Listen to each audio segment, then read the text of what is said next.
Okay, hello students. तो आज का लेक्चर मैं बेसिक से स्टार्ट करूंगा। एज यू कैन सी कि फिज़िकल क्वांटिटीज़, तो ये बिल्कुल बेसिक है आपका 11th के लिए। ठीक है, तो ये उनके लिए है जो 10th से अभी 11th में आ रहे हैं। तो कोई भी चैप्टर स्टार्ट करने से पहले फिज़िक्स में प्रेफर किया जाता है कि पहले आपको वेक्टर्स की जानकारी हो थोड़ी बहुत, स्केलर वेक्टर, उनका एडिशन। स्केलर वेक्टर तो आप 9th में भी जानते हो डेफिनेशन वाइज कि मतलब what is scalar quantity, what is vector quantity, ये सब चीज़ें आप जानते हो ऑलरेडी, बट उससे ज़्यादा नहीं जानते हो, बस इतना ही इन्फॉर्मेशन होगा। अब जब आप 11th में आते हो तो आप कोई भी चैप्टर पढ़ते हो, जैसे मान लो पहला ही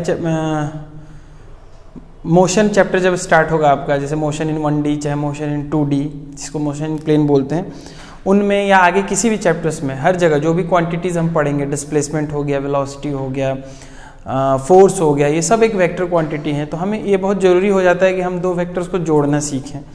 ठीक है, तो इसलिए फिजिकल क्वांटिटीज़ के बारे में जानकारी होना ज़्यादा इंपॉर्टेंट है। तो चलिए देखते हैं। अब फिजिकल क्वांटिटीज़ मतलब क्या?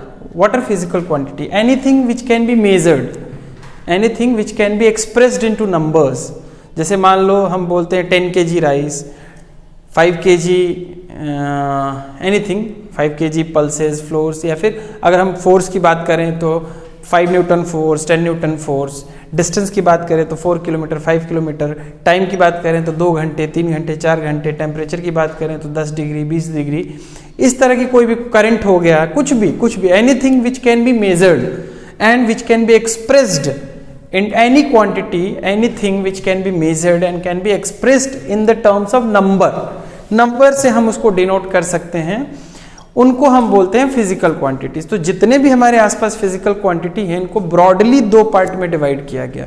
ब्रॉडली कितने पार्ट में डिवाइड किया गया? 2 पार्ट में डिवाइड किया गया। वो कौन कौन से हैं आपने सुना है, बहुत अच्छे से जानते हो। पहला है स्केलर क्वांटिटीज, स्केलर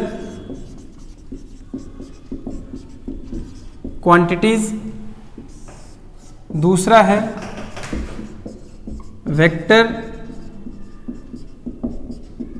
क्वांटिटीज। पहला स्केलर क्वांटिटी, दूसरा है वेक्टर क्वांटिटी। एक थर्ड कैटेगरी भी है, ब्रॉडली 2 है बट एक थर्ड कैटेगरी भी है, वो लास्ट में डिस्कस करेंगे। उनको बोलते हैं टेंसर क्वांटिटी। टेंसर, एक तरह से हम टेंसर को स्केलर भी बोल सकते हैं, बट ठीक है। एक थर्ड क्वांटिटी है, that is tensor quantity. Mainly हमें वेक्टर पे फोकस करना है इस टॉपिक के अंदर, पर फिर भी हम एक बार देख लेते हैं कि स्केलर क्वांटिटी, वेक्टर क्वांटिटी और टेंसर में क्या अंतर है। तो बेसिकली जब भी जैसे कि मैं हमेशा जब भी शुरू करता हूँ स्केलर समझाना और वेक्टर समझाना, तो एक सिंपल सा एग्जाम्पल लेता हूँ कि जैसे आप शॉप पे गए और शॉपकीपर को बोल रहे हो कि 10 kg राइस दे दो, तो क्या ये इन्फॉर्मेशन कंप्लीट है? तो हाँ, अगर शॉपकीपर को पता है कि कौन सा राइस देना है तो वो 10 किलो तौल के दे देगा। ये इन्फॉर्मेशन कंप्लीट है रिगार्डिंग द क्वांटिटी। ठीक है, और कुछ बोलने की ज़रूरत नहीं है। लेकिन जैसे अब मैं ये मार्कर है, मैंने होल्ड कर रखा है, अब मैं इसको बोलूँ कि मैं इस मार्कर पे 10 न्यूटन का फोर्स लगा रहा हूँ, तो अब मैं आपसे पूछूं कि क्या ये इन्फॉर्मेशन कंप्लीट है? तो ये इन्फॉर्मेशन कंप्लीट नहीं है, क्योंकि फोर्स किधर से लग रहा है। अगर मैं आप इसको ऊपर से लिफ्ट ऐसे करोगे तो ये लिफ्ट हो जाएगा, ऊपर जाएगा। अगर आप इसको इस साइड से फोर्स लगाओगे, मतलब किसको, राइट साइड में फोर्स लगाओगे, तो ये राइट में मूव करेगा। सिमिलरली लेफ्ट साइड में फोर्स लगाओगे तो लेफ्ट में मूव करेगा। तो ये इन्फॉर्मेशन कंप्लीट नहीं, क्योंकि हमें पता ही नहीं है किधर जाएगा। लेकिन इसी में मैं बोलूँ तो देखो, पहली बात कि हमें डायरेक्शन नहीं पता है इसमें। अब इसी में मैं बोलूं कि मैं इस मार्कर के ऊपर राइट साइड में फोर्स लगा रहा हूं, तो ये बात तो कंफर्म है कि ये राइट में जाएगा, पर कितना फोर्स लगा रहे हो ये भी इंफॉर्मेशन नहीं है। मतलब सेकंड वाले केस में मैंने क्या बोला, डायरेक्शन बता दिया कि मैं राइट में लगा रहा हूं, पर मैंने मैग्नीट्यूड के बारे में कोई चर्चा नहीं की, तो ये इन्फॉर्मेशन भी कंप्लीट नहीं है। लेकिन अगर मैं बोलूँ कि मैं इस मार्कर पे 10 न्यूटन का फोर्स लगा रहा हूँ राइट साइड में, तो ये इन्फॉर्मेशन कंप्लीट है। मुझे पता है कि डायरेक्शन क्या है, टुवर्ड्स राइट, एंड मैग्नीट्यूड कितना है, 10 न्यूटन। तो ये ऐसी क्वांटिटी हो गई जिसमें मैग्नीट्यूड भी इंपॉर्टेंट है और डायरेक्शन भी इंपॉर्टेंट है। किसी एक के हेल्प से आप पूरा इन्फॉर्मेशन गैदर नहीं कर सकते। पूरी इन्फॉर्मेशन होने के लिए मैग्नीट्यूड के साथ साथ डायरेक्शन की भी आवश्यकता होती है। ठीक है, तो ऐसे फिजिकल क्वांटिटी को हम कहते हैं वेक्टर क्वांटिटी। ठीक, समराइज करते हैं। पहला है आपका स्केलर क्वांटिटी। किसको स्केलर क्वांटिटी बोलते हैं? Those physical quantity which has only magnitude, those physical quantities, those physical quantities which has only magnitude, no direction required, right? Those physical quantity which has only magnitude are known as scalar quantity। जैसे कि for example पहले मैंने बोला था कि दुकान पे जाके मैंने बोला 10 kg राइस दे दो, तो हम कभी ऐसा नहीं बोलते हैं कि मुझे -10 kg राइस दे दो, हम कभी ऐसा नहीं बोलते हैं कि मुझे 10 kg राइस नॉर्थ डायरेक्शन में दे दो, 10 kg राइस साउथ डायरेक्शन में दे दो, ऐसी बातें नहीं करते हम, तो वहाँ पे डायरेक्शन नहीं होता है, ठीक है। या फिर अगर मैं मान लो पिछले 2 घंटे से पढ़ रहा हूँ या आपको पढ़ा रहा हूँ पिछले 2 घंटे से, तो कोई मुझसे पूछेगा कि कितने देर से पढ़ा रहे हो, तो मैं बोलूँगा 2 घंटे से, ये इन्फॉर्मेशन कंप्लीट है, अब कुछ और रिक्वायर्ड नहीं है, ठीक है। कभी ऐसा नहीं बोलूँगा कि मैं -2 घंटे से पढ़ा रहा था, या कभी ये नहीं बोलूँगा कि -2 घंटे नॉर्थ डायरेक्शन में पढ़ा रहा था, -2 घंटे साउथ, ऐसे नहीं, ठीक। तो इस टाइप की क्वांटिटीज को हम बोलते हैं स्केलर क्वांटिटीज। तो those physical quantity which has only magnitude are known as scalar quantities. पहली बात। दूसरी बात, अभी मैंने डिस्कस करते हुए बोला कि माइनस में नहीं होता है, तो they are always positive, they are always positive, they are always positive. Example में, या एग्जाम्पल से पहले एक चीज़ और, जैसे मान लो एक सिंपल सी बात है, मान लो मेरे पास एक बकेट है, एक बकेट में मैंने इधर से 5 kg राइस डाल दिया और उधर से भी 5 kg राइस, मतलब इधर से कोई आया और उसमें 5 kg राइस गिरा दिया, दूसरे साइड से भी कोई पर्सन आया और 5 kg राइस उसमें डाल दिया। अब बकेट में टोटल अमाउंट ऑफ राइस कितना हुआ, तो आप बोलोगे, सीधे जोड़ दोगे, 5 + 5 10, ठीक, जो नॉर्मल अरिथमेटिक एडिशन है, ठीक। सेकेंडली, किसी भी केस में, मतलब डिस्टेंस की बात करो कि मैं पहले 5 किलोमीटर दौड़ा, फिर और 2 किलोमीटर दौड़ा, तो किधर दौड़ा उससे मतलब नहीं है। अगर मुझसे पूछा जाए कि कितना दौड़े हो, तो आप ऐड कर दोगे 5 और 2।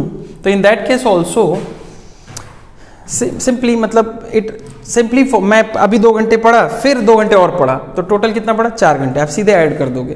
तो these scalar quantities follow the simple arithmetic addition, ठीक है।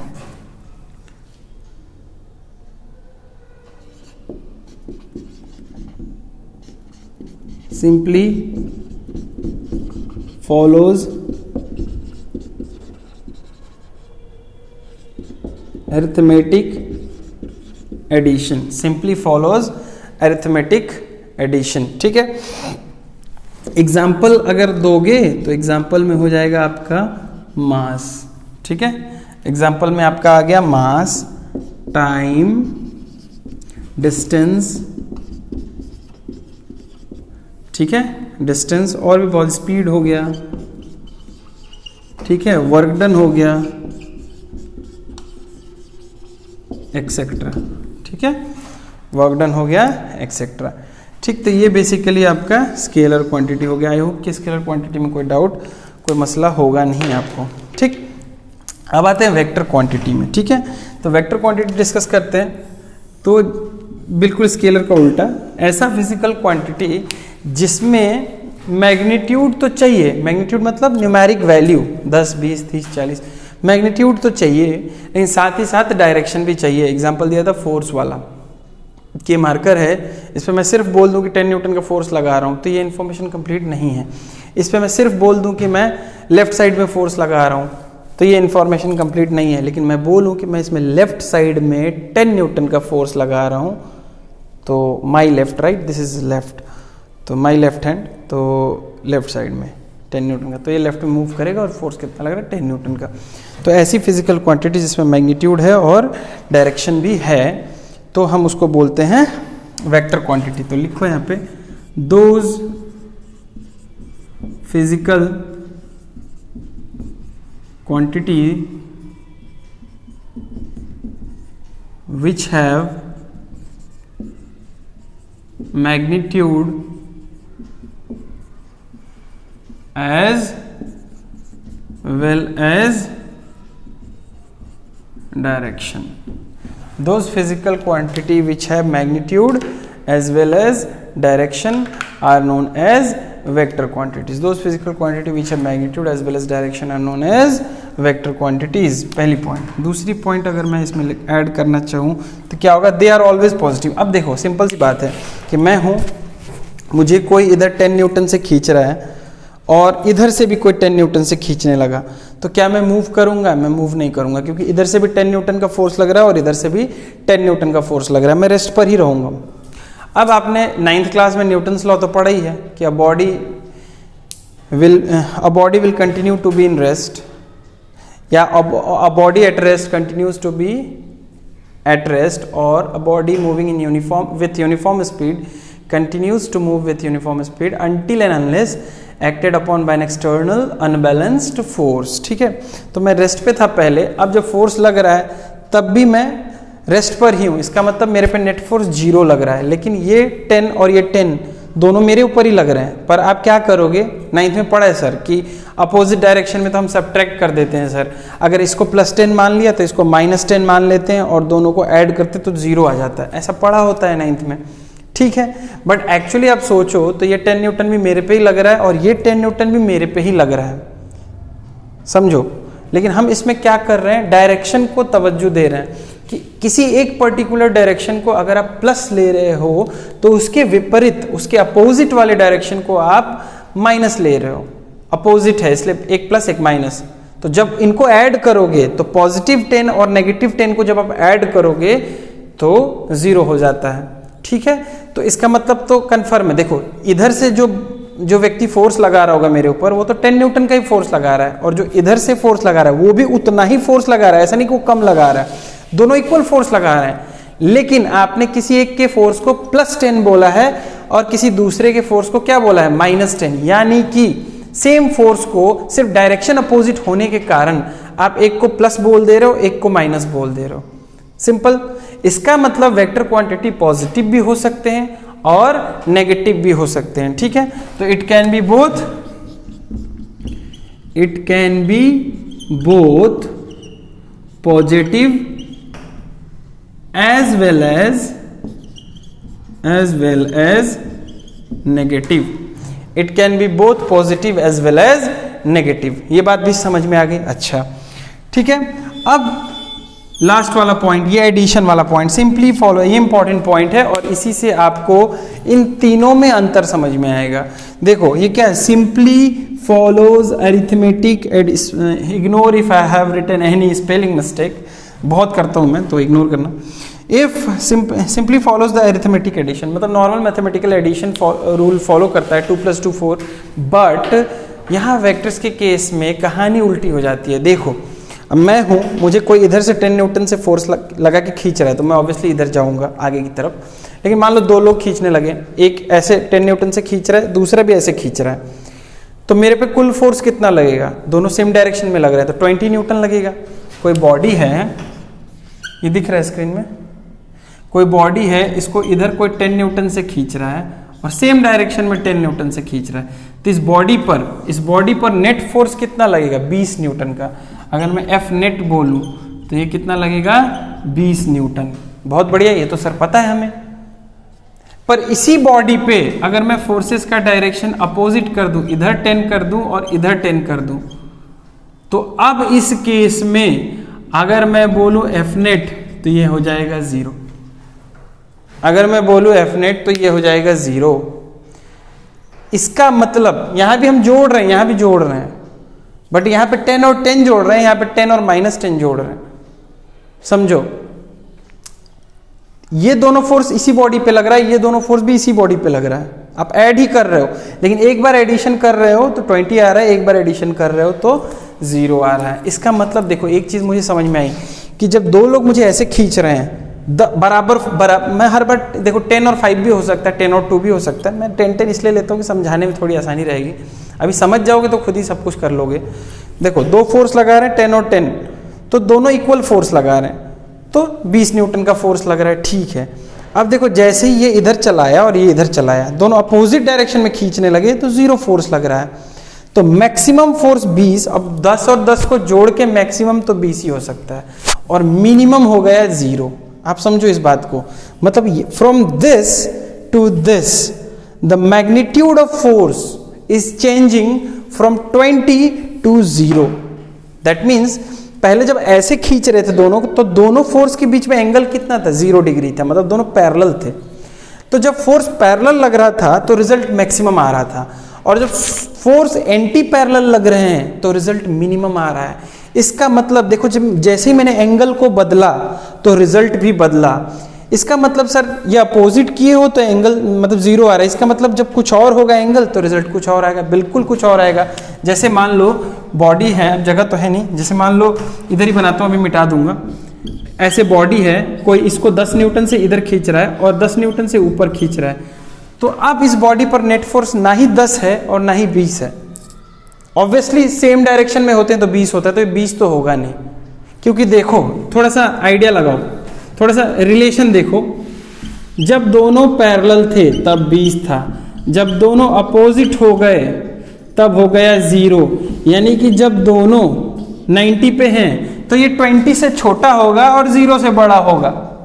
खैर मैं मुझे यहाँ पे रिजल्ट पता है, 10√2 होगा, तो मैं थोड़ी देर में आपको बता दूंगा कैसे आ रहा है। यहाँ पे नेट फोर्स होगा 10√2। तो पहले एक बात समझ लो, कोई मुझे ऐसे खींच रहा है तो मैं 20 से मूव कर, मतलब 20 न्यूटन का फोर्स लग रहा है मुझ पे, और ऐसे खींच रहा है तो 0 न्यूटन का लग रहा है। लेकिन एक ने ऐसे खींचा, एक ने ऐसे खींचा, अब मैं किधर मूव करूंगा, तो मैं ना तो इधर जाऊंगा ना ही इधर जाऊंगा, मैं इन दोनों के बीच में कहीं जाऊंगा, ऐसे डायगोनली। समझ में आ रहा है? कितने फोर्स से जाऊंगा अभी आपको आइडिया नहीं है, बट थोड़ी देर में हो जाएगा, ठीक है। लेकिन आप ये कंफर्म हो कि ना ही 0 होगा और ना ही 20 होगा। इसका मतलब एक चीज समझ में है, सर ये तो अलग अलग रूल है ऐड करने की। एक ही वेक्टर्स मतलब सेम वैल्यूज को मैं ऐड कर रहा हूं, लेकिन सिर्फ डायरेक्शन के बदलने के वजह से वैल्यूज में चेंज आ रहा है। यानी कि ये नॉर्मल एडिशन तो फॉलो नहीं कर रहा है। यहाँ पे 10 और 10 जोड़ा है मैंने तो 20 आया, यहाँ 10 और 10 जोड़ा है तो 0 आ रहा है। 10 - 10 नहीं किया है। एक्चुअली इस केस में हम क्या करते हैं, 10 प्लस ऑफ -10 करते हैं। समझ में आ रहा है ना? तो जोड़ते ही हैं हर केस में, इसमें भी जोड़ ही रहे हैं, 0 आ रहा है और इसमें कुछ और आ रहा है। एंगल मतलब जैसे जैसे एंगल बढ़ता जाएगा वो 20 से कम होता जाएगा और फाइनली हो जाएगा 0। यानी कि दो इक्वल वेक्टर्स को जब मैं जोड़ूंगा तो उनका रिजल्ट आएगा, मतलब 10 10 है तो 20 आएगा और मिनिमम आएगा 0। तो दो वेक्टर को जब मैं जोड़ूंगा तो रिजल्ट 20 और 0 के बीच में कुछ भी पॉसिबल हो सकता है, depending upon the angle between the two vectors. बात समझो। तो यानी कि सर ऐसे तो बता ही नहीं पाएंगे कि सर ऐसे तो कुछ भी एंगल होगा तो रिजल्ट कुछ भी आएगा। हाँ बिल्कुल, अलग अलग रिजल्ट आएगा जब जैसे जैसे आप एंगल चेंज करोगे। तो एक आइडिया लग गया मुझे कि जब सेम में होंगे तो मैक्सिमम होगा और अपोजिट में होंगे तो मिनिमम होगा। उसके बीच में कोई भी वैल्यू पॉसिबल हो सकती है एंगल के आधार पे। तो इसका मतलब कि ये सीधे जुड़ नहीं रहे, इनको जोड़ने के अलग नियम कानून होते हैं। अब इसी नियम कानून को हम बोलते हैं वेक्टर लॉ ऑफ एडिशन, जो कि बिल्कुल डिफरेंट होता है, इनकी तरह नहीं। देखो ये नॉर्मली ऐड होते हैं, simply follows the arithmetic addition, it does not follow the arithmetic addition. यहाँ 10 + 10 20 नहीं होता है, यहाँ 10 + 10 0 से लेके 20 के बीच की कोई भी वैल्यू पॉसिबल हो सकती है। तो यहाँ क्या लिखोगे, it follows vector law of addition, it follows vector law of addition. Example में देख लो, एग्जाम्पल में हो जाएगा आपका, एग्जाम्पल में हो जाएगा डिस्प्लेसमेंट। डिस्प्लेसमेंट दिख रहा है, डिस्प्लेसमेंट हो जाएगा, फोर्स हो जाएगा, नहीं दिख रहा? चलो देखो एग्जाम्पल में देख लो, डिस्प्लेसमेंट, फोर्स, चाहे डिस्प्लेसमेंट में वेलोसिटी लिख लो, velocity, acceleration, force, etcetera etcetera, ये सब जानते हो। तो सर ठीक है, अच्छा समझ में आ गया।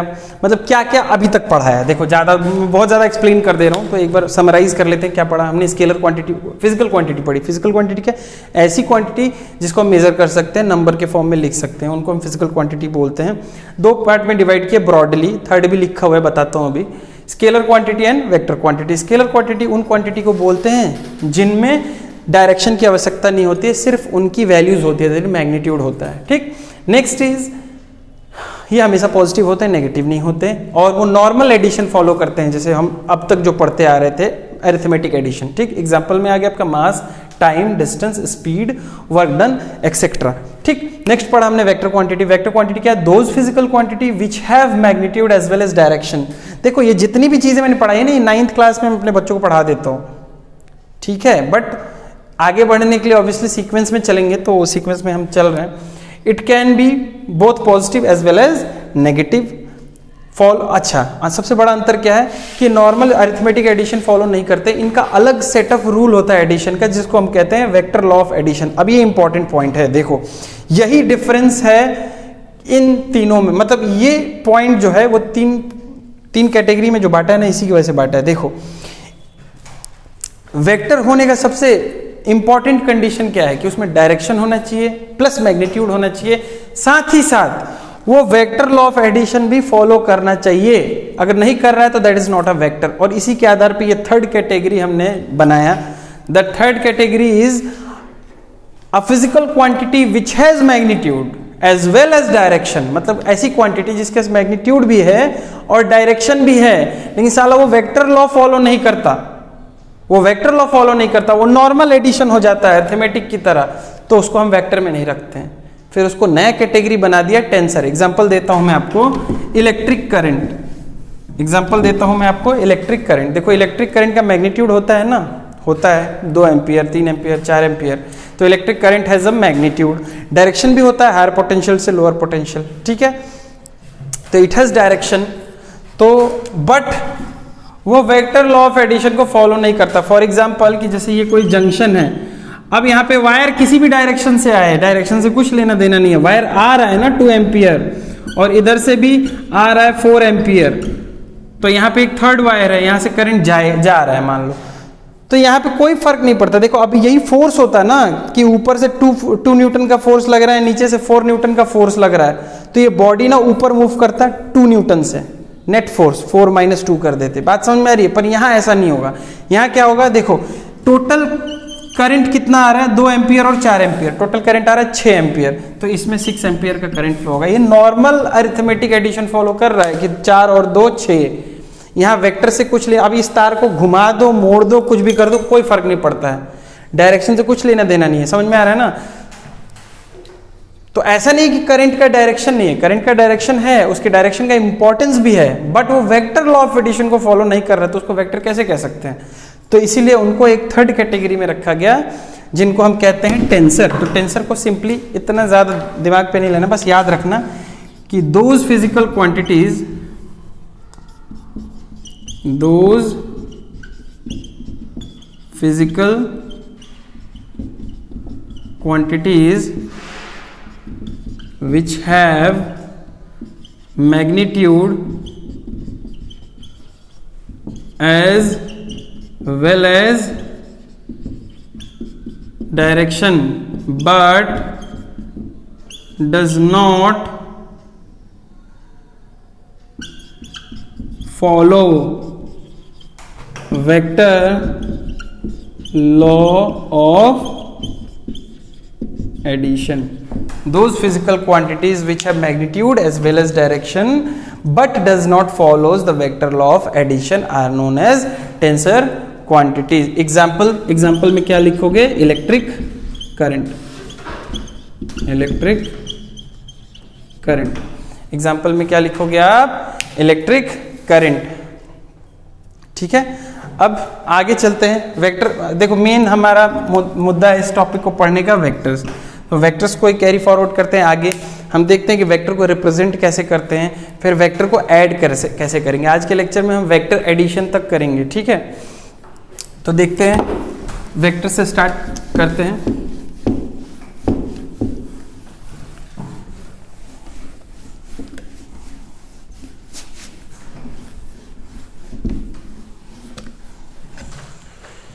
ठीक है, तो देखते हैं वेक्टर को रिप्रेजेंट कैसे करते हैं।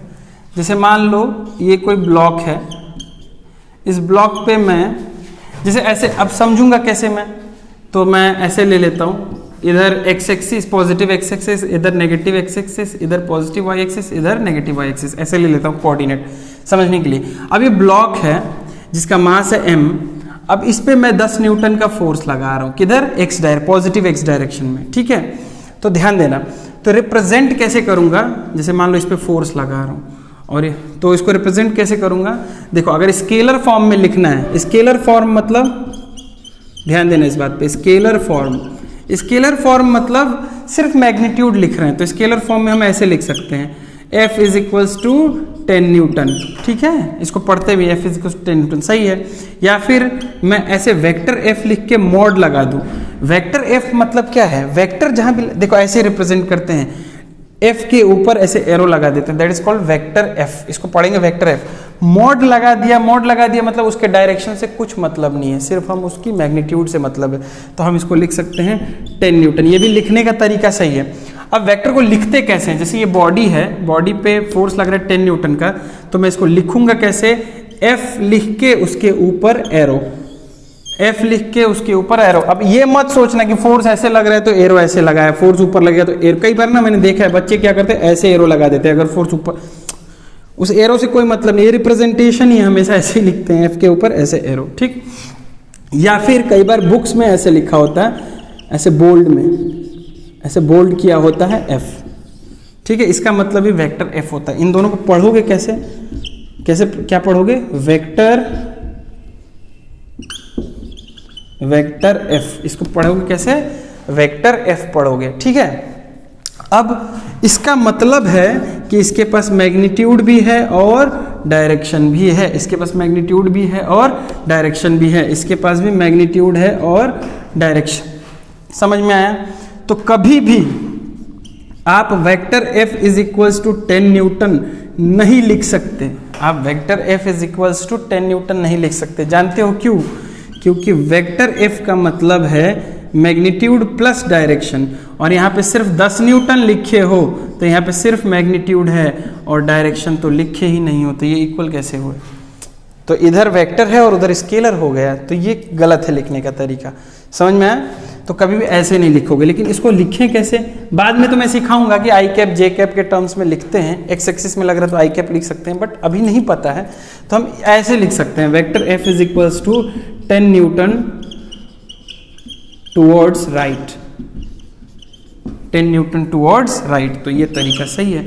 आप इधर मैग्नीट्यूड और डायरेक्शन दोनों हैं, तो इधर भी मैग्नीट्यूड लिखे हो और ये है आपका डायरेक्शन, तो बिल्कुल सही है, ठीक है। तो लिखने का तरीका देख लो।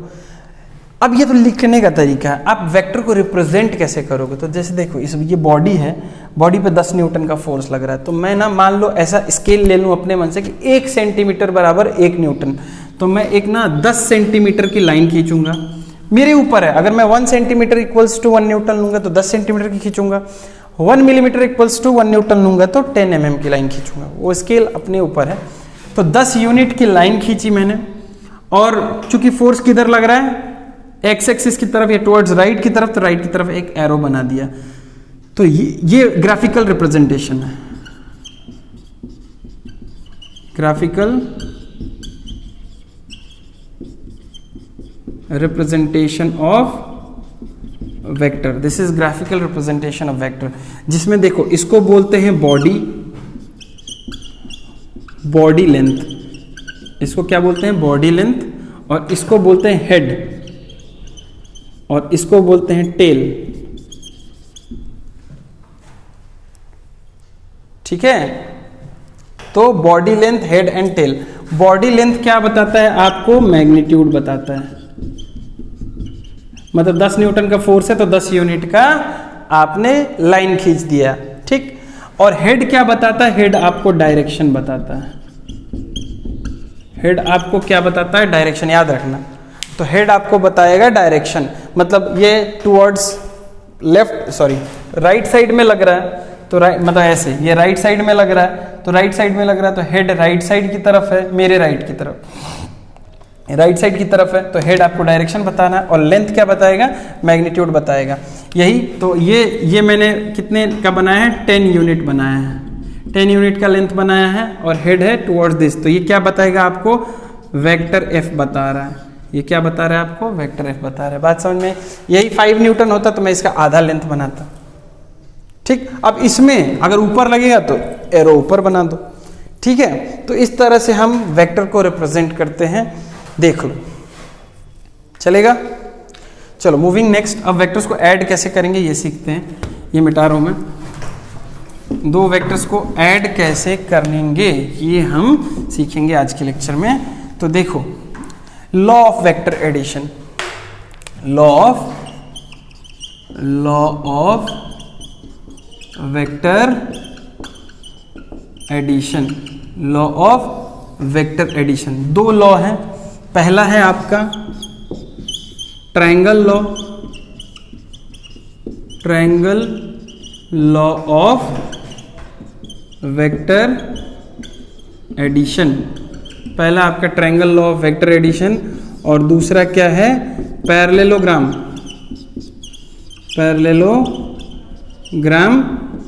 Law of vector addition.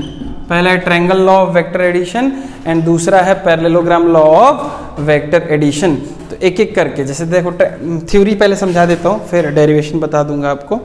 पहला है triangle law of vector addition. तो triangle law of vector addition के हिसाब से मान लो, जैसे कैसे दिया है, फर्स्ट वाला पहले बता रहा हूँ, या ऐसे देख लो, ये फर्स्ट वाला, when head of one vector, लिखवाऊंगा नहीं इसको, देख लो, व्हेन हेड, ये हेड है ये टेल है, तो मान लो ये बोला कि मैंने वेक्टर ए है, तो when head of one vector coincides with tail of another vector, मान लो ये वेक्टर ए है, ये वेक्टर बी है, सच दैट एक वेक्टर का हेड दूसरे वेक्टर के टेल के साथ कोइंसाइड कर रहा है, इसका टेल और इसका हेड कोइंसाइड कर रहा है।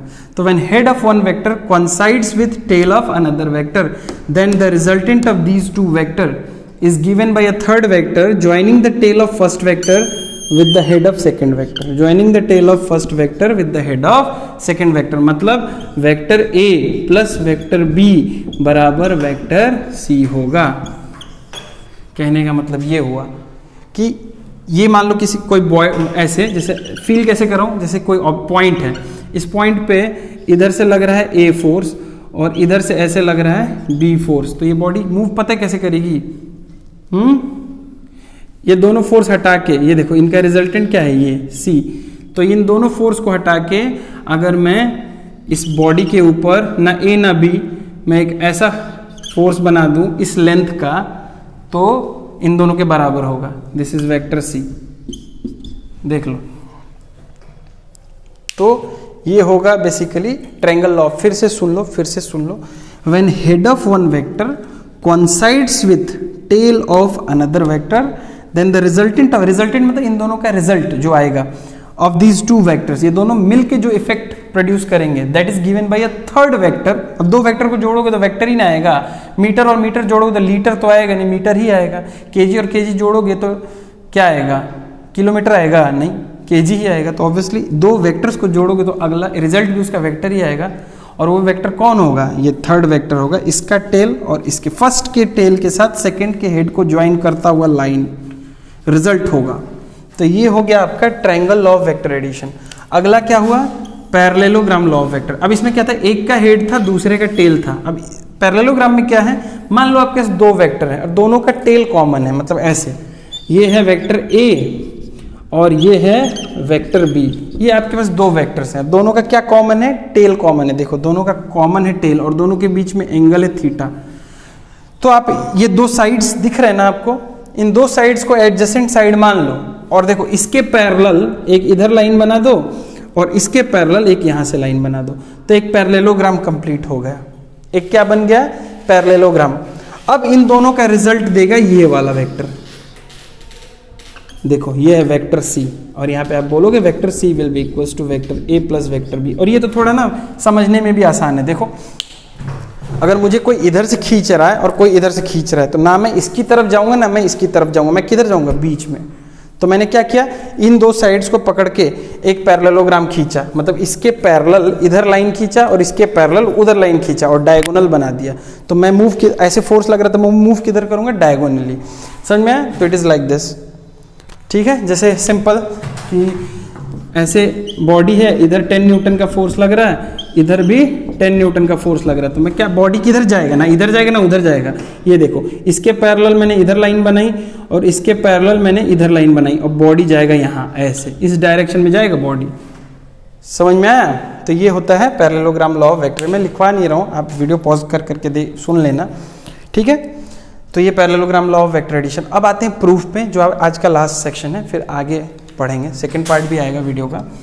तो प्रूफ देख लेते हैं, which will be the last section of today's lecture. तो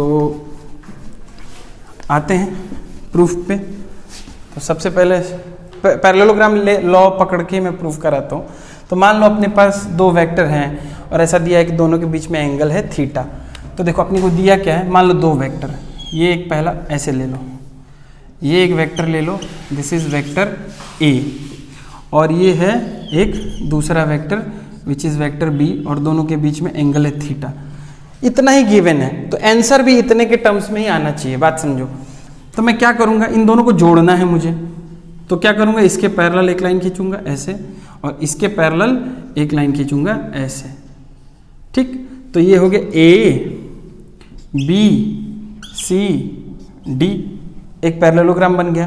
तो इन दोनों को जब जोड़ूंगा ना, तो इन दोनों का रिजल्टेंट आएगा डायगोनल से, कॉमन टेल के डायगोनल। कोई भी डायगोनल, ये वाला डायगोनल नहीं लेंगे, common tail. The resultant is given by diagonal from the common tail. तो ये कॉमन टेल है, यहां से जो डायगोनल आया यही रिजल्ट बताएगा, ठीक। अब हमें जोड़ के मैग्नीट्यूड पता करना है। तो अभी थोड़ी देर पहले ही मैंने बताया था कि अगर 10 न्यूटन का फोर्स है तो 10 यूनिट बड़ी लाइन खींच दी। मान लो मैंने माना 1 सेंटीमीटर बराबर 1 न्यूटन, तो मैं 10 सेंटीमीटर की लाइन खींच दूंगा। तो ये जो बॉडी की लेंथ है वो कितनी होगी, 10 यूनिट्स, और ये मैग्नीट्यूड बताता है वेक्टर का, और हेड क्या बताता है, डायरेक्शन। तो यदि ए और बी को, ये ए वेक्टर और बी वेक्टर को जोड़ के ये वाला वेक्टर सी आ रहा है, तो अगर मैं ये लेंथ निकाल लूं तो मुझे मैग्नीट्यूड पता चल जाएगा। और ये डायरेक्शन तो इधर है ना, तो डायरेक्शन के बारे में थोड़ी देर बाद बात करेंगे। पहले बताओ, पहले तो मैग्नीट्यूड निकालते हैं। तो इसका लेंथ पता कर लूं तो मुझे रिजल्ट पता चल जाएगा, आधा, मतलब मैग्नीट्यूड, ठीक। आधा इसलिए बोला कि वेक्टर में मैग्नीट्यूड और डायरेक्शन दोनों होता है, तो मैग्नीट्यूड तो पता चल जाएगा ना मुझे। तो मैग्नीट्यूड निकालते हैं। देखो क्या करेंगे, थोड़ा सा कंस्ट्रक्शन करते हैं। देखो क्या करेंगे, यहां से एक परपेंडिकुलर ड्रॉप करो नीचे, और इस वाले लाइन को यहां से ज्वाइन कर दो, ठीक। तो ये इस ABCD इसको बोल दिया E, इस पॉइंट को बोल दिया E, ठीक। अब देखो आप जानते हो कि ये वाला एंगल, ये देखो ये दो लाइन पैरेलल है, AD और BC पैरेलल है, और ये ऐसे कटा हुआ, कैसे है, ऐसे। तो आप जानते हो ना कि ये वाला एंगल और ये वाला एंगल सेम होते हैं। कौन सा एंगल बोलते हैं इनको, कॉरस्पॉन्डिंग एंगल। इनको क्या बोलते हैं, कॉरस्पॉन्डिंग एंगल। तो भाई अगर ये एंगल थीटा है तो ये एंगल भी थीटा होगा, because they are corresponding angles. ध्यान दीजिएगा इस पे, अब तक भले कुछ समझ में आया ना हो, ये समझ लेना ठीक से। तो ये कॉरस्पॉन्डिंग एंगल्स हैं, ठीक।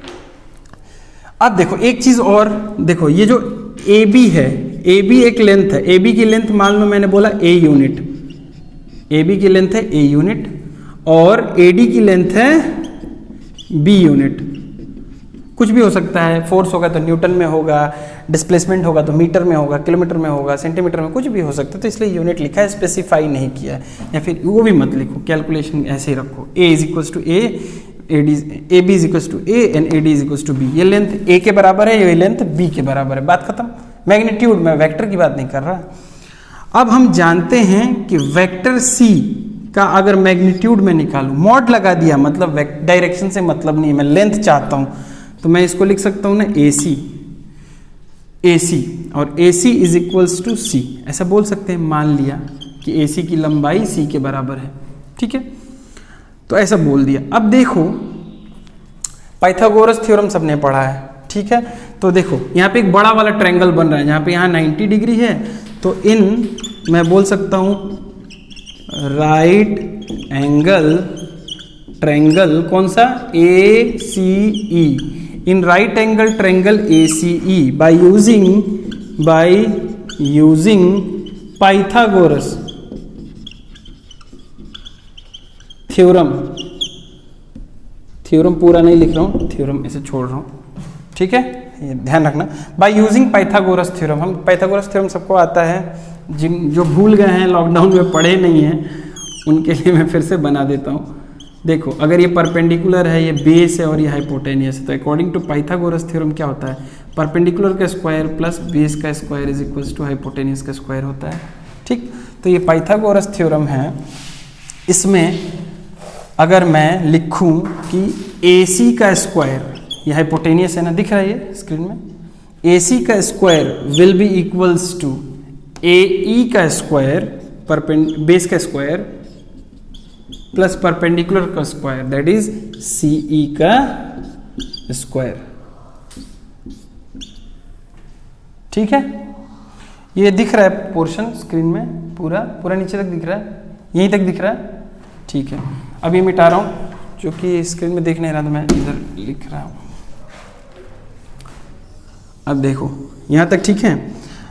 अब AC तो मुझे निकालना है, तो AC का square will be equals to, देखो AE तो मुझे नहीं पता है क्या है, लेकिन मैं AB जानता हूं क्या है, AB है A यूनिट, और AD भी पता है, AD है B यूनिट। एक चीज और मैं बोल सकता हूं फ्रॉम द फिगर, ये AD चूंकि पैरेललोग्राम है तो opposite sides are parallel and equal, तो देखो ये AD और BC बराबर होंगे ना, तो AD इक्वल्स टू BC बोल सकता हूं इक्वल्स टू B, ये होगा क्योंकि पैरेललोग्राम है और अपोजिट साइड्स पैरेलल होते हैं और इक्वल होते हैं। ठीक है, तो ये चीजें क्लियर है।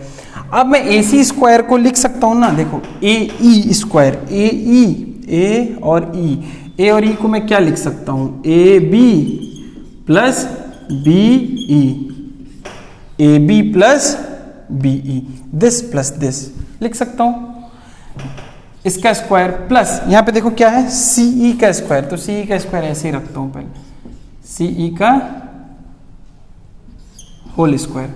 अब देखो फर्दर यहाँ पे AC square will be equals to AB क्या है बेटा, AB इज A, तो आप लिख दो यहाँ पे A प्लस BE का होल स्क्वायर प्लस CE का होल स्क्वायर। इसको मैंने बोल दिया इक्वेशन 1, इसको मैंने क्या बोल दिया, इक्वेशन 1। अब थोड़ा सा ना कैलकुलेशन करते हैं और कुछ और, जानते हो क्यों, क्योंकि मुझे BE और CE की वैल्यू चाहिए, मुझे नहीं पता, ये दिख रहा है स्क्रीन में ये वाला पार्ट। तो देखो अब देखो एक छोटा राइट एंगल ट्रायंगल भी है, देखो मैं बोलूं कि इन राइट एंगल ट्रायंगल कौन सा, BCE, छोटे वाले राइट एंगल ट्रायंगल में BCE, इस वाले ट्रायंगल में अगर मैं बोलूं cos थीटा, क्या बोलूं cos थीटा, तो आप सब जानते हो cos थीटा होता है बेस बाई हाइपोटेनियस, क्या होता है, बेस बाई हाइपोटेनियस। तो इस वाले ट्रायंगल में बेस क्या है, BE है, और हाइपोटेनियस क्या हो जाएगा, ये वाला, तो हाइपोटेनियस हो जाएगा BC। मुझे क्या चाहिए, BE ही तो चाहिए, तो BE यहां से मिल जाएगा, BE will be equals to BC cos theta. अब बेटा BC भी आप जानते हो क्या है, what is BC, BC is equals to AD equals to B, तो आप इस पे BE को लिख सकते हो B cos थीटा, BE को आप लिख सकते हो B cos थीटा। ठीक है, सिमिलरली अगर आप बोले हो साइन थीटा, अगर आप साइन थीटा बोलो इसी वाले ट्रायंगल में, तो साइन थीटा होता है अपोजिट अपॉन हाइपोटेनियस, तो अपोजिट क्या है, परपेंडिकुलर बाय हाइपोटेनियस, परपेंडिकुलर होता है CE, तो यहाँ पे लिखोगे CE अपॉन हाइपोटेनियस होगा BC, तो यहाँ पे CE will be equals to, BC की वैल्यू तो B है, तो B साइन थीटा, ये दोनों की वैल्यू मैंने निकाल ली, यही दोनों चाहिए थी, और ये दोनों वैल्यू मैं इक्वेशन 1 में पुट करूंगा, तो पुट करके देखो ये क्या हो जाएगा, AC square is equals to A plus BE की जगह क्या लिखोगे, B cos थीटा, इसका होल स्क्वायर प्लस CE। अब बेटा CE की जगह क्या लिखोगे, B साइन थीटा, तो यहाँ लिखो B साइन थीटा और B साइन थीटा का होल स्क्वायर। देख लो अब ये कैपिटल B नहीं है, छोटे स्मॉल b है, तो B साइन थीटा का होल स्क्वायर। अब देखो ये AC square will B, AC को आप लिख सकते हो ना सीधे C स्क्वायर, यहाँ लिखा तो हमने AC की वैल्यू C के बराबर है, तो इसको मैंने बोल दिया C square will be equals to, देखो ये A plus B whole square हो गया, तो फॉर्मूला लगाओ A square plus B square plus 2AB, तो ये A plus B whole square लगा दिया मैंने फॉर्मूला, यहाँ पे क्या हो जाएगा B square sine square theta. देखते चलो, तो यहाँ पे C square will be equals to, देखो अब मैं क्या करूंगा A स्क्वायर और यहाँ पे देखो बी स्क्वायर यहाँ भी है और बी स्क्वायर यहाँ भी है, तो मैं बी स्क्वायर कॉमन ले लेता हूँ, ठीक है। तो अगर मैं बी स्क्वायर कॉमन लूंगा तो क्या बचेगा, ब्रैकेट में बचेगा sign square theta plus cos square theta. देखो यहाँ से कॉस स्क्वायर थीटा आ गया, यहाँ से साइन स्क्वायर थीटा आ गया, तो sine square theta plus cos square theta plus 2ab cos theta ये आया। हम जानते हैं कि sine square theta plus cos square theta equals to 1 होता है, तो इस पूरे की वैल्यू क्या हो जाएगी 1, तो B square into 1 is B square, तो फाइनली मुझे मिलेगा C square is equals to A square plus B square plus 2ab cos theta, A square plus B square plus 2ab cos theta. तो finally c की value, c ही तो चाहिए, c निकाल लिया मतलब मैग्नीट्यूड निकाल लिया, तो c will be equals to under root of A square plus B square plus 2ab cos theta. देख लो ध्यान से, A square plus B square plus 2ab cos theta, ये फाइनल रिजल्ट है, ये फाइनल रिजल्ट है। दो वेक्टर को जोड़ेंगे तो जो मैग्नीट्यूड आएगा उसका ये फॉर्मूला है। डायरेक्शन के लिए फिर अलग है, डायरेक्शन मैं अगले वीडियो में कवर करूंगा, क्योंकि यहाँ पे मैं चाहता हूँ कि इसका एक एग्जांपल करा दूं ताकि आपको चीजें क्लियर हो जाएं। तो एक बार देख लो कैसे किया और ये फॉर्मूला याद रखो। ए है magnitude of vector A, B है मैग्नीट्यूड ऑफ वेक्टर बी, और कॉस थीटा, थीटा क्या है, angle between vector A and vector B. अब देखो एग्जाम्पल करके दिखाता हूँ, ये तो पूरा कहानी हो गई, ये मिटा रहा हूँ मैं, ठीक है। पॉज करके आप देख लो, खुद से एक बार कर लो और देखो अब कैसे एंगल से हम, मतलब ये फॉर्मूला सही है कि नहीं वो एक बार फील करा देता हूं आपको, फिर नेक्स्ट डायरेक्शन वगैरह के बारे में एक नेक्स्ट वीडियो में बात करेंगे, ठीक है। तो देखिए मैं आज का लेक्चर स्टार्ट ही कहाँ से किया था कि मुझे कोई 10 न्यूटन का फोर्स लगा रहा है, दो लोग, ये भी 10 न्यूटन ये भी 10 न्यूटन, तो आपने बोला 20 न्यूटन होगा। क्या हम फॉर्मूले से चेक कर सकते हैं उसको? देखो ये बॉडी है, पहला केस 1, कुछ भी करने से पहले रिजल्ट याद रखो, c is equals to under root A square plus B square plus 2ab cos theta, ये हम जानते हैं, ठीक है, ये हमारा फॉर्मूला है, ठीक। अब देखो केस 1, पहला केस, ये है कोई बॉडी, इस बॉडी पे इधर लग रहा है 10 न्यूटन का फोर्स, इसको मैंने बोला F1, और इसी बॉडी पे कोई दूसरा आदमी भी लगा रहा है 10 न्यूटन का फोर्स, ये बोला F2। अब हम जानते हैं कि नेट फोर्स 20 होगा, क्या फॉर्मूले से आएगा? क्या आएगा, देखो ये दोनों पैरेलल हैं, पैरेलल लग रहे हैं, तो थीटा की वैल्यू क्या हो जाएगी इसमें 0 डिग्री, ठीक है। अब वैल्यू पुट करो इसमें, F1 को इसमें अगर आप रिजल्टेंट फोर्स निकालोगे, मान लो F नेट, तो F नेट निकालोगे तो आप क्या करोगे, F1 का स्क्वायर प्लस F2 का square plus 2 F1 F2 cos 0 degree, समझ में आया, कॉस 0 डिग्री। अब देखो वैल्यू, यहाँ F1 की वैल्यू कितनी है 10 है, तो 10 का स्क्वायर प्लस 10 का square plus 2 into 10 into 10 into cos 0 की वैल्यू होती है 1। ये डॉट डॉट डॉट नहीं, मल्टीप्लीकेशन है। अब देखना यहाँ पे ये क्या हो जाएगा 100 प्लस 100 प्लस 200, तो क्या आ रहा है अंडर रूट 400, ये क्या हो जाएगा 20 न्यूटन। तो आया कि नहीं आया?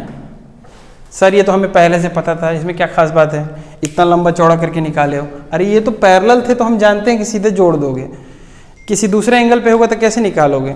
अब देखो जैसे ये एक हो गया, ये आप जानते हो कि इस केस में 20 न्यूटन लगेगा। अगर इसी में मैं चेंज कर दूं, मैं आपसे बोलूं कि अपोजिट डायरेक्शन में लग रहा है, कहाँ लग रहा है अपोजिट डायरेक्शन में, इधर लग रहा है 10 न्यूटन, इसको मैंने बोल दिया F2, ठीक। तो अब देखो अब थीटा कितना है, ये दोनों के बीच में देखो 180 डिग्री है, तो अब थीटा हो गया है 180 डिग्री। तो अब लगाओ C मत लिखो, F नेट लिखो, फोर्स है ना, तो F net is equals to क्या हो जाएगा a स्क्वायर, मतलब इसका स्क्वायर, सीधे लिख रहा हूँ अब मैं F1 F2 नहीं लिख रहा हूँ, 10 स्क्वायर प्लस इसका 10 square a square plus b square हो गया, plus 2 into a into b cos 180, ठीक है। तो यहाँ पे क्या हो जाएगा, ये देखो 100 ये 100, तो यहाँ पे 100 प्लस ये 2 इंटू 100 ये हो जाएगा 200, और ये cos 180 की वैल्यू होती है -1। जिन्होंने मेरा एंगल वाला वीडियो नहीं देखा वो प्लीज जाके देखें, ठीक। अब ये हो जाएगा 200 माइनस 200, देखो तो 200 माइनस 200 क्या हो जाएगा 0। तो देखो F नेट क्या है 0, बिल्कुल सही है, 0 ही होता है। इक्वल एंड अपोजिट फोर्सेस लग रहे हैं, यानी कि फॉर्मूला बिल्कुल सही है। अब देखो किसी भी एंगल पे हमसे पूछा जाएगा, मैं निकाल दूंगा। देखो अगर मुझसे पूछा गया कि सर दोनों परपेंडिकुलर लग रहे हैं फोर्स, तो नेट फोर्स कैसे निकालोगे, तो देखो ऐसे, ये है 10 न्यूटन, इधर फोर्स लग रहा है 10 न्यूटन, दोनों के बीच में एंगल कितना है, थीटा है यहाँ पे 90 डिग्री, ठीक है। तो 90 डिग्री है, तो यहाँ पे नेट फोर्स क्या हो जाएगा, यहाँ पे नेट फोर्स हो जाएगा अंडर रूट 10 का square A square plus B square plus 2 into A into B cos 90 degree, और कॉस 90 की वैल्यू होती है 0, तो कॉस 90 की वैल्यू 0 होती है, तो ये क्या हो जाएगा 100 प्लस 100, और ये 0 है तो 0 मल्टीप्लाइड बाय एनीथिंग इज 0, तो कुछ बचेगा ही नहीं, तो ये क्या हो जाएगा अंडर रूट 200, तो ये हो जाएगा 10 रूट 2, यही मैंने निकाला था पहले, ये मैंने पहले निकाला था। अब किसी भी एंगल पे आपको आया 30 डिग्री 60 डिग्री आप सब निकाल दोगे, तो आप एक बार और क्वेश्चंस की प्रैक्टिस करके देखना, सिंपल है। अगली क्लास में मैं डायरेक्शन कैसे निकालेंगे ये बताऊंगा, और फिर वेक्टर प्रोजेक्शन, 3 पार्ट में कवर करूंगा पूरे वेक्टर्स को, ठीक है।